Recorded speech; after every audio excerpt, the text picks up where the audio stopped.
Hello everyone, my name is Ashutosh Maladhari and I'm presenting my machine learning oral examination presentation. My topic is decision trees and random forest. This is the basic outline of my project. This is the introduction. I start with the introduction, the problem function, the folk theorem, the new Wilson classification, pruning trees, mushroom classifier, mushroom problem, code execution, output, and conclusion. So uh, every day we make decisions. A perceptive brain receives roughly 12.5 gigabytes to 2.5 terabytes of information per second, an impressive amount. But they only focus on 60 bytes of information per second. Humans are exceptionally adept at taking lots of data and quickly finding patterns in it. We are not so great under pressure. We are difficult to be great under pressure. So the main thing really focusing on this presentation will be the decision trees and the random forest, and we'll be using the mushroom as an example, identifying them as the edible and non-edible mushrooms. So death by mushroom is quite rare. The effects are well documented, but uh, uh, but will but it is still the important thing, and we'll be learning how to differentiate them edible and inedible. The problem will be the effects of different types of mushrooms, classification of Boletus genus. So we'll first take a fairly folk theorem approach on how to do the classification.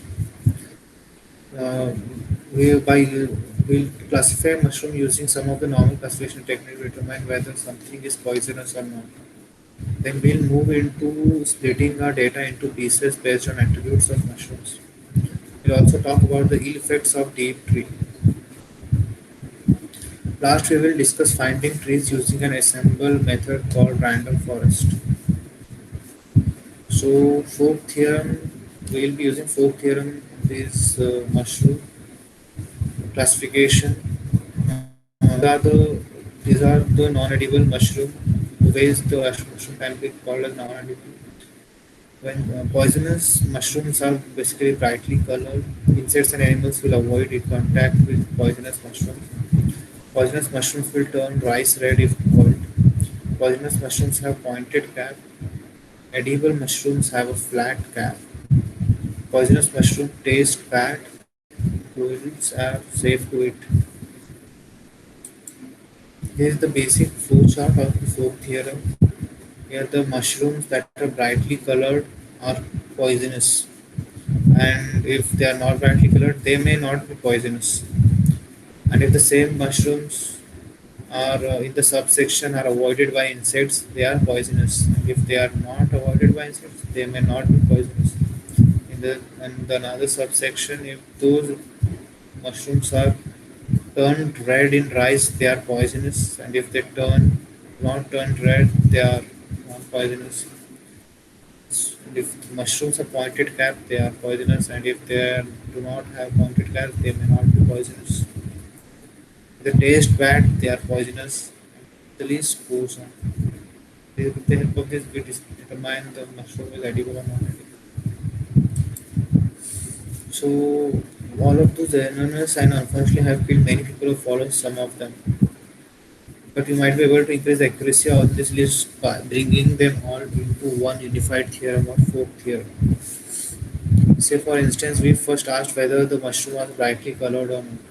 Then asked whether the insects or animals will avoid mushrooms and so forth. We could keep asking questions until we find ourselves with the generalized answer. But is a loser building a model and suffers from the fact that we don't have a data. As a matter of fact, I wouldn't condone collecting information on whether the mushroom tasted bad. That just seems dangerous. So, what we can do instead? We'll be finding an optimal switch point. Instead of focusing on domain knowledge, we could take a step back and focus on hard data. The data contains quite a few attributes that might help us determine whether a mushroom is edible or not as capsule or odor or veil color. Instead of relying on focus about what makes a mushroom poisonous or not. So We'll be using the naive Bayesian classification in this, and we'll be finding an optimal switch point. Here we split data into subcategories using the most informational attribute. Keep going until threshold. So the common metrics are used to split data into subcategories: information gain, gene purity, and variance reduction. So in talking about the decision tree is a supervised non-parametric machine learning algorithm used for both classification as well as regression problems. It is a graphical representation of tree-like structure with all possible solutions. Our decision tree build. Decision on how to split heavily impacts accuracy of decision tree. It splits nodes based on available input variables. It selects the input variable resulting in best homogeneous data set. What is information gain? Information gain is the difference between uncertainty of the starting node and weighted impurity of the two child nodes. Information gain decides which feature should be used to split the data. Information gain. Knowing that our goal is to split the population of mushrooms into subcategories, we would want to split on attributes that improve our model. We want to take an attribute such as odor and determine how that affects the classification codes. Conceptually, this is a metric of information theory and tells us how well that attribute interacts with the overall goal. It can be calculated as gain is equal to h new minus h previous, that is h of t minus h of t by p. This tells us the relative information entropy gain in positive terms. So for instance, if the previous entropy was minus 2 and the new entropy is minus 1, then we would have a gain of 1. Then what is Gini index? Gini index is a measure of mode purity or impurity. It is a measure of how often a randomly even variable will be misclassified. Then gene impurity, not to be confused with the gene coefficient. Gene impurity is a probabilistic measure. It defines how probable an attribute is at showing up and the probability of it is being mistaken. Variance reduction. Variance reduction is used primarily in continuous decision trees.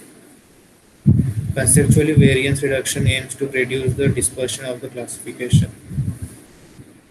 While it doesn't apply to classification problems such as whether mushrooms are edible or not, it does apply to continuous outputs. Burning. Decision trees are wonderful but have a major drawback. Sometimes they overfit data. As you will see in many chapters, in various books, overfitting is a big problem. We want to model a problem without memorizing the data. To solve this, we need to figure out a way of making a model general. We do that through cloning. When building a model to just memorize everything, understand the nuisance of mushrooms, we don't want to memorize everything.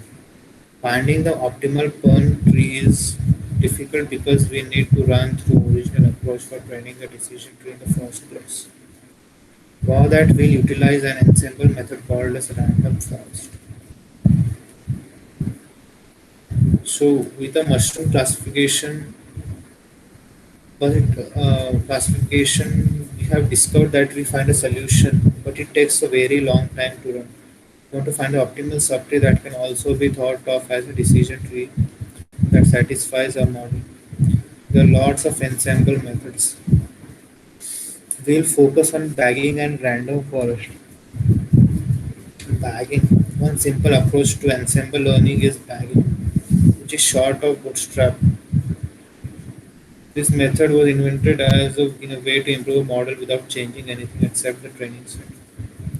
It does this by aggregating multiple random versions of the training set. Imagine that we randomly sample data in our dataset. For instance, we take a subset that overlooks something like the poisonous goel mushroom. For each one of these subsamples, we train a decision tree using a metric like the Gini impurity or important gain. Precision in a is a measure of how on point the classification is.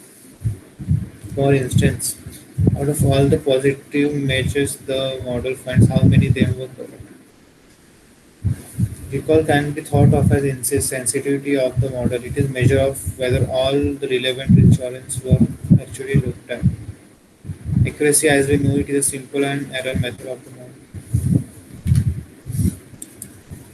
This is the mushroom classifier.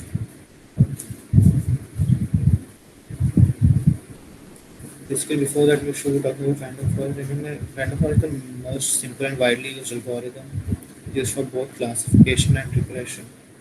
Let's say you were asked to estimate how many candles were there in the jar. You need to do this without opening the jar. You can ask different people to estimate for you, and then if you take an average of all those, you may get the answer which is very close to the actual count. This is exactly how random forest works. Random forest increases predictive power of the algorithm and also helps overfitting. So to build the mushroom classifier and regression, we have to first build some classes. To the basic idea is to feed the mushroom data that has attributes and whether it's edible. Mushroom problem. The first class implements validation data for your use in validating the model. Mushroom regression implements a regression tree. Mushroom classifier, a utility class for classification problems. Mushroom forest, an implementation of random forest to classify mushrooms. Mushroom tree, an implementation of a decision tree to classify mushrooms.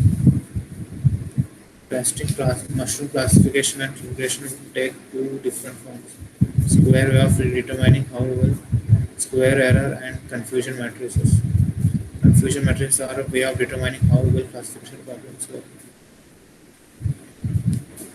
Confusion matrices are very likely a way of evaluating how well the classifier works. Given two categories, we want to test whether a classifier is right. Reading confusion matrices involves looking at actual and predicting bias for what are classified as true classification. For finding incorrect classification, any actual and predicted column row pairs that don't match an incorrect classification. Mushroom problem. This is the goal of a mushroom problem.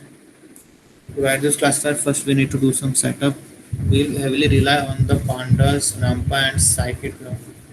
Notice that we use a lot of panda functions that help our data into easy to use features. Let's start by defining the problem. Given a data file of mushroom training data with attributes attached to it, we want to load into the class that will factorize those attributes into numerical information and output validation data for testing. These sets of the initial class, but then we also need a function that outplays a subset of data by having a variable amount of rows. So first defines the problem we are trying to solve. From here we can take a different approach. Regression, a classifier, a regression. This is the regression part, classifier. The major difference between them would be how the training method is set up. This is the testing part. The best testing method is to stratify our data into cross validation goals and determine whether we are classifying properly. Otherwise, we will output a mean squared error. Output is the output. Running the code shows the following output. In this code, actually, the data inside of the data inside of the training set. The data we hold to be true. Reds are result we go out of the model we built.